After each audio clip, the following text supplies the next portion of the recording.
وہ ناراض ہیں, وہ خوش نہیں ہیں, پی ٹی آئی کے منسٹرز خوش نہیں ہیں, پی ٹی آئی کے ممبرز خوش نہیں ہیں.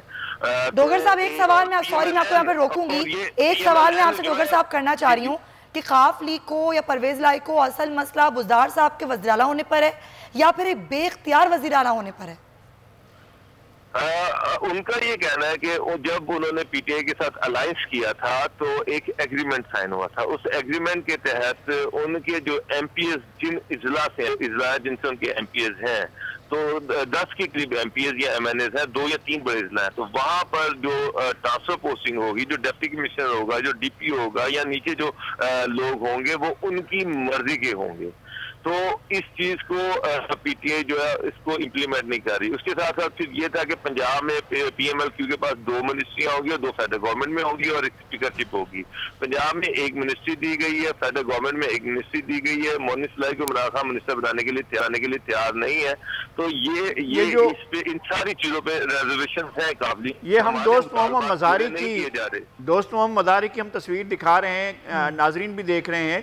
کیا دوست محمد مزاری جو ہیں ان کا ایشو الگ جو ناراضگی کا ہے, یہ فوری ناراضگی جو ہوئی ہے, اس کے علاوہ بھی چونکہ وہ اس الگ گروپ میں بھی شامل تھے, اس کا مطلب ہے اسپیکر اور ڈپٹی اسپیکر دوسری طرف کو ہیں اور وہ جو ہے ناراض ارکان میں, ڈپٹی اسپیکر جو ناراض ارکان میں تھے, ان کا ایشو صرف اختیارات کی حد تک تھا, ٹرانسفر پوسٹنگ کی حد تک تھا, جابز کے نہ ملنے کی حد تک, چونکہ ان کے چچا نے گزشتہ روز قومی اسمبلی میں کہا تھا زاہد مزاری نے کہ جناب ہم سے پوچھا نہیں گیا, ریلوے میں اتنے لوگوں کو رکھ لیا گیا, ان سے 1.5 لاکھ روپے لیے گئے. کیا یہ ناراضگیاں جمع ہو رہی ہیں یا ان کا یہ بھی ایشو ہے کہ جی آپ نے وعدہ کیا تھا کہ الگ ایک صوبہ بنائیں گے, اس طرف بھی ہے, کوئی اس طرح کے معاملات بھی ہیں کیا؟ دیکھیے لغاری صاحب, کل جب عمران خان صاحب سے میٹنگ تھی تو صرف غضنفر چھینا بولے تھے 20 اراکین نے, اس میں علیحدہ صوبے کی بات نہیں تھی. اس میں بات یہ تھی کہ جو ہمارے جو ہم لوگ مینڈیٹ لے کے آئے ہیں, ووٹ لے کے آئے ہیں, لوگوں نے ہمیں الیکٹ کیا ہے, لوگ ہم سے ڈیمانڈ کرتے ہیں, کوئی ٹرانسفر پوسٹنگ کی بات کرتا ہے, لوگ کہتے ہیں کہ ہمارے لوگوں کو ٹرانسفر پوسٹنگ کیا جائے, لیکن سی ایس آ جائے تو وہ کہتے ہیں میرے پاس اختیار نہیں ہے, سی ایس ہمیں پوچھتے نہیں ہیں, تو ہم کہاں جائیں. اصل سوال تو یہ تھا. صرف جو مین ایشو سامنے آیا تھا وہ یہ تھا کہ ہمیں کوئی پوچھ نہیں رہا. صوبہ بیوروکریسی کی رحم و کرم پر دے دیا گیا, بیوروکریسی ہمیں سنتی نہیں ہے, چیف منسٹر بے اختیار ہو گئے ہیں. تو وہ مین ایشو ان کے یہ تھے. دوست مزاری جو ہے ان کا جو آج کا ایشو تھا وہ یہ تھا کہ میری سرکاری گاڑی کو روک کر میری تلاشی لی گئی ہے. میں جھنڈے والی گاڑی ہے, میں اس صوبے کا ڈپٹی اسپیکر ہوں, لیکن پولیس نے زبردستی گھس گئی, میری تلاشی لی گئی, مجھے میری گاڑی کو اندر سے دیکھا گیا, تو یہ میرے ساتھ بڑی زیادتی ہے. تو اس پر آج اسمبلی کی پروسیڈنگ کو روک دیا گیا اور آئی جی کو پھر باقی منسٹر بھی پھٹ پڑے. اپوزیشن نے یہ کہا کہ جناب ہم نے تو آج تک دیکھا نہیں کہ کوئی سیکٹری آیا ہو, کوئی آئی جی آیا ہو, کوئی اسمبلی میں تو کوئی آنا گوارا نہیں کرتا, اسمبلی کو کی حیثیت بے توقیر ہو گئی ہے. تو ان لوگوں کو اس طرح. ڈوگر صاحب یہ تو معاملات کب سے چل رہے ہیں؟ جب کل وزیر اعظم پنجاب گئے, وہاں پر ملاقات بھی کی, تو کیا وہ صورتحال کو صحیح سے سمجھ نہیں پائے؟ ان کو لگا کہ انہوں نے سب کچھ کنٹرول کر لیا ہے, لیکن ان کے کنٹرول میں ابھی بھی کچھ نہیں ہے. دیکھیں, میں نے میری جو اراکین سے بات ہوئی ہے, آزاد اراکین سے جو میری بات ہوئی ہے, یہ جو فارورڈ بلاک ہے, ان کا یہ کہنا ہے کہ وزیر اعظم نے ہمیں سنا ہی نہیں ہے, ہماری کسی بات کو سنا ہی نہیں ہے. انہوں نے تو صرف سمپلی یہ کہا کہ جناب آئندہ سے آپ نے جو بھی میڈیا میں کوئی چیز آنی نہیں چاہیے اور آپ کی جو ایشوز ہے وہ سی ایم کے پاس لے کے جائیں. وہ کہہ رہے ہیں کہ سی ایم کے پاس تو اختیار ہی کوئی نہیں ہے, ہم اس کے پاس کیا لے کے جائیں, ان سے کیا بات کریں. وہ اختیارات تو آپ نے سارے دے دیے ہیں بیوروکریسی کو, چیف سیکرٹری کو, آئی جی کو, اور اس کے ساتھ ساتھ پرائم منسٹر نے یہ بھی کہا کہ میں چیف سیکرٹری جو ہے وہ کنٹینیو کریں گے, آئی جی کنٹینیو کریں گے. تو زیادہ تر جو کمپلینٹ ہے میرے نزدیک وہ آئی جی کے خلاف ہے کہ آئی جی جو ہے وہ بالکل اس کو اکوموڈیٹ نہیں کرتے, وہ ان سے ملاقاتیں نہیں کرتے, ان کی کسی بات کو نہیں سنتے, اور آج کا اسمبلی کا سارا ایشو جو ہے وہ بھی آئی جی کے خلاف ہی ہے. تو کل کی جب میٹنگ ہوئی تھی تو اس میں کسی نے آئی جی کے خلاف کوئی بات کرنے کی کوشش کی تھی کیا؟ غضنفر چھینا نے, انہوں نے بتایا نا کہ میرے پاس لوگ ہمارے پاس لوگ آتے ہیں, ہمارے پاس 20 اراکین ہیں,